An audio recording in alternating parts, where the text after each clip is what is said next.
Kumakain na po si Tito Mario. Oras Ayan lang. po yung ulam niya. Oras lang, Ayan po oras. si Tito Mario. Oras na daw ng pagkain.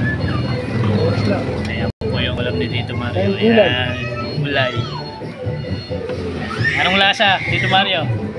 Masarap. Masarap. Masarap daw. Pero hindi pa niya natikman.